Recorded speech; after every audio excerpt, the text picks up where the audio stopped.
नेपाल में चीन से सटे रसुआ जिले से इस वक्त बेहद भयावह तस्वीरें सामने आ रही हैं। भोटेकोशी नदी में अचानक आए तेज सैलाब ने सीमावर्ती इलाकों में भारी तबाही मचा दी है।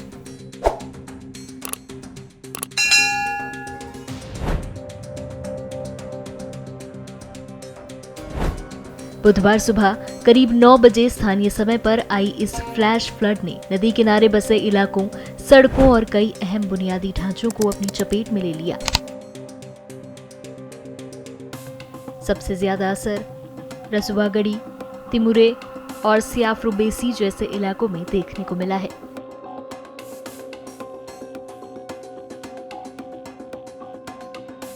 अचानक बढ़े पानी ने कई जगहों पर घरों, वाहनों और पुलों को नुकसान पहुंचाया है।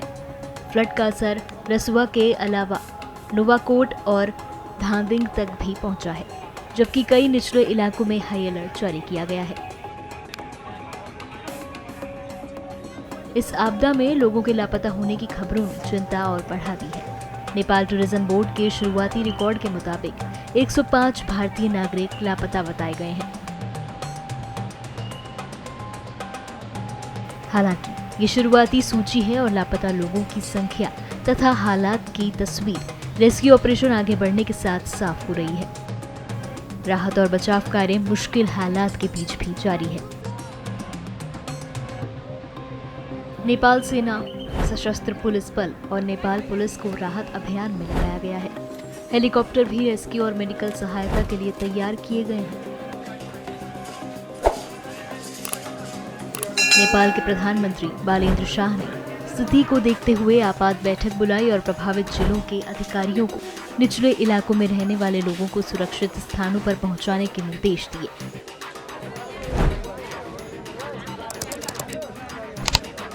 सरकार ने राहत, चिकित्सा और सड़क, बिजली तथा संचार व्यवस्था को बहाल करने पर भी जोर दिया है।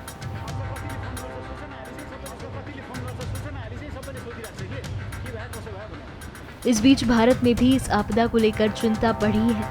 प्रधानमंत्री नरेंद्र मोदी ने नेपाल के प्रधानमंत्री बालेन्द्र शाह से बात कर संवेदना जताई और हर संभव सहयोग का भरोसा दिलाया।